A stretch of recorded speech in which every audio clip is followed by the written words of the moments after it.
किस्सा मिर्ज़ा साहिबां अज कलम मियाँ सिराज कादरी। साहिबां दा बीबो कोल जाके रोना।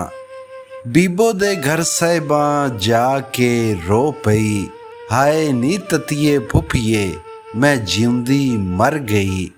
गड्डी पाइयां मापियां 14वीं वार सही, मेरा पढ़ जनाजा ततिए हुण बैठी सोचें की। गोल प्याला जहर दा तेरे हथों जासां पी, या मार छुरी शाह रग ते मैं कदी न करसां सी।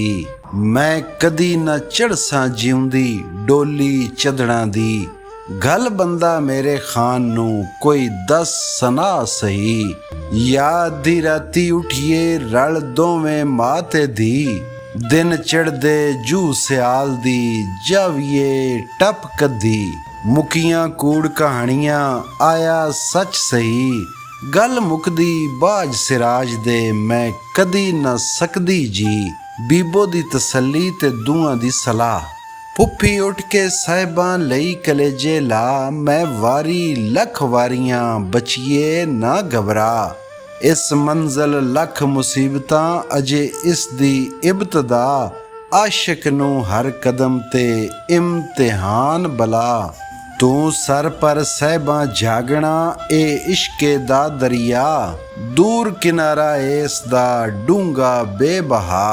बनदे रहन मुआमले ए दुनिया इब्तला, इस्तकलाल न छोड़िए करदा ए फजल खुदा। सुन बैठियां कुड़मा चारियां गए चद्दड़वार बना, मैं भी उसे वक़्त दी बैठी होश बुला। सियाला मंदा बीजिया गड़िया लैसन चा, पई मौत खीवे ते कूकदी नक्शा दिस गया। हो गई हुण जापदी हास्यों गल सभा, पर रख दलेरी साहिबां कीतियां वंज निभा। असी नाल सियालां खेड़िए सिर सिर बाजी ला, दाज मिलेगा लिखिया जाविए भाजी पा। हुण तदबीरां सारियां गईयां मुक मुका, हो के सर पर रहेगा रब दी जिवें रजा। तू खत लिख अपने हाल दा कुल मजमून बना, गलिए दानाबाद नू करमू पंडत रा। रातब उस दे नफ्स नू देविए लालच पा, जासी मारिया तमा दा रक्सी गल छुपा। दसे जाके खान नू गल बना सुतरा, ओ बिल्कुल ढिल ना लाउसी सुनिया जासिया। छत्ते ते 14वीं चन्न दी आ जावे शाम गुसा, कोई वेख लवे नहीं आउंदियां जरा आवे पैर बचा। छत्ते खूह दियां टालियां आवे पक पका, दोवें लाड़े आ वड़न देवे जिनू खुदा। जद जंज चदड़ां दी ढुकसी होसी हुम हुमा, तू चढ़ जा खान दी बेल ते सज्जी बां फड़ा। जो कुछ पिछो वरतियां मैं सिर ते लेसां चा, जिनस होई जद सामने कटिया जासी भा।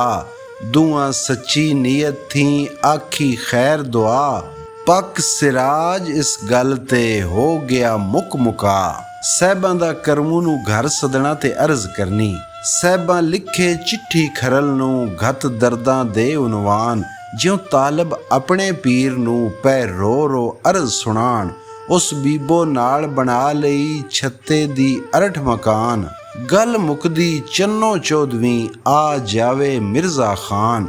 उस घर करमू नू सदिया गल लालो दाई जान, ओ वड़ गई अगली कोठड़ी छड़ गई पसार दलान।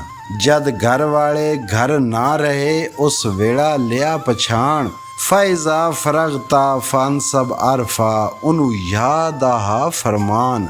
गल पल्ला खुलियां मेडियां हथ बद्दे अशक रवान, करमू दी पैरी झड़ पई लुट्टी इश्क तूफान।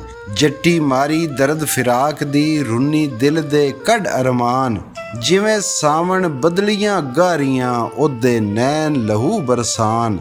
करमू वेखदियां गल पा गया कोई इतना ना अनजान, हथ फेर सिरे ते आखदा उठ मेरी धी ध्यान। दस मतलब अपना खोल के कर छेती वक़्त सुजान, मैं जाना तेरे हाल नू तू अपनी खोल जुबान। साहिबां आदि करमू बाबिया ਗੱਲ ਮੁਕਦੀ ਲਾ ਤਰਾਣ। ਵੰਝ ਰਾਵੀ ਲਿਆ ਖਰਲ ਨੂੰ, ਤੇਰਾ ਭੁਲਸਾਂ ਨਹੀਂ ਇਹਸਾਨ। ਤੂੰ ਯੋਗੀ ਗੁਰੂ ਮਹਾਤਮਾ, ਧੁਰ ਮਾਤਮਾ ਮੁਕਤੀਬਾਨ। ਮੈਂ ਗੁਰ ਮੰਤਰ ਪੁੱਛਨੀਆਂ ਪ੍ਰੇਮ ਦਾ, ਤੂੰ ਜਾਣੇ ਪ੍ਰੀਤ ਗਿਆਨ। ਕਰਮੂ ਆਦਾ ਕੁੜੀਏ ਹੋਸ਼ ਕਰ, ਕਿਉਂ ਲੱਗੀ ਏ ਜ਼ੁਲਮ ਵਸਾਣ। ਕਰਸੇ ਮੈਨੂੰ ਵੀ ਜਗ ਵਿੱਚ ਸ਼ੋਰਿਆਂ, ਆਪਣਾ ਵੀ ਜਗ ਵਜਾਣ। ਮੈਂ ਨੌਕਰ ਤੇਰੀ ਜਦ ਦਾ, ਸਿਆਲਾਂ ਦਾ ਖੁੰਡੀ ਦਾਨ। ਬਹੁ ਲੱਗੀ ਥੋੜੀ ਰਹਿ ਗਈ, ਤੂੰ ਲੱਗੀ ਲੀਕ ਲਗਾਣ। ਸਹਿਬਾਂ ਲਾ ਕੇ ਗਾਨੀ ਗਲ ਦੀ, ਕਰਮੂ ਨੂੰ ਕੀਤੀ ਦਾਨ। ਐ ਲੈ ਲੈ ਤੇਰੀ ਨਜ਼ਰ ਹੈ, ਵਤ ਹੋਰ ਵੀ ਦੇਸਾਂ ਆਣ। ਰਾਸਾਂ ਗੋਲੀ ਸਾਰੀ ਉਮਰ ਦੀ, ਜੇ ਆਸ ਚੜੀ ਪਰਵਾਨ। ਕਰਮੂ ਲਾਲਚ ਧਨ ਦਾ ਮਾਰਿਆ, ਉਹਦੀ ਹੋ ਗਈ ਬੰਦ ਜ਼ੁਬਾਨ। ਇਸ ਲਾਲਚ ਵੱਡੀ ਮਾਰ ਲੈ, ਕਈ ਸੂਰਮੇ ਮਰਦ ਜਵਾਨ। ਉਸ ਆਰਿਆ ਕੀਤੀ ਜਵਸਾਂ, ਭਾਵੇਂ ਹੋਵਣ ਲੱਖ ਨੁਕਸਾਨ। ਖਤ ਲਿਖ ਦੇ ਆਪਣੇ ਹਾਲ ਦਾ, ਹੋਰ ਸਨਾ ਜ਼ੁਬਾਨ। ਦੇ ਹੋਰ ਵੀ ਜੋ ਕੁਝ ਦੇਵਣੇ, ਕੋਈ ਛੱਲਾ ਛਾਪ ਨਿਸ਼ਾਨ। ਸਹਿਬਾਂ ਕਾਰਾ ਕੀਤਾ ਸ਼ਾਮ ਦਾ, ਮੈਂ ਰਕਸਾਂ ਬਨ ਸਮਾਨ। ਤੂੰ ਕਰ ਤਿਆਰੀ ਆਪਣੀ, ਹੋ ਰਾਤੋਂ ਰਾਤ ਰਵਾਨ। ਸਹਿਬਾਂ ਵਿੱਚ ਰੁਮਾਲ ਦੇ ਬੱਧੇ ਸਾਂਭ ਨਿਸ਼ਾਨ। ਖਤ ਛਾਪ ਭੋਟਾ ਨਥਲੀ, ਦੋ ਮੇਢੀਆਂ ਹਾਲ ਵਿਰਾਨ। ਸ਼ਾਮੀ ਕਰਮੂ ਰਾਹ ਨੂੰ ਸਹਿਬਾਂ ਦਿੱਤੀਆਂ ਆਣ। ਦੇਵੀਂ ਜਾ ਕੇ ਖਾਨ ਨੂੰ, ਮੇਰੀ ਸਾਂਭ ਅਮਾਨ। ਮੁੜ ਮੁੜ ਪਈ ਪਕਾਉਂਦੀ, ਤੈਨੂੰ ਰਜ ਰਜ ਦੇਸਾਂ ਦਾਨ। ਕਿਤੇ ਗੱਲ ਨਾ ਨਿਕਲੇ ਵਿਆਹ ਤੱਕ, ਇਹ ਰੱਖੀ ਬੜਾ ਧਿਆਨ।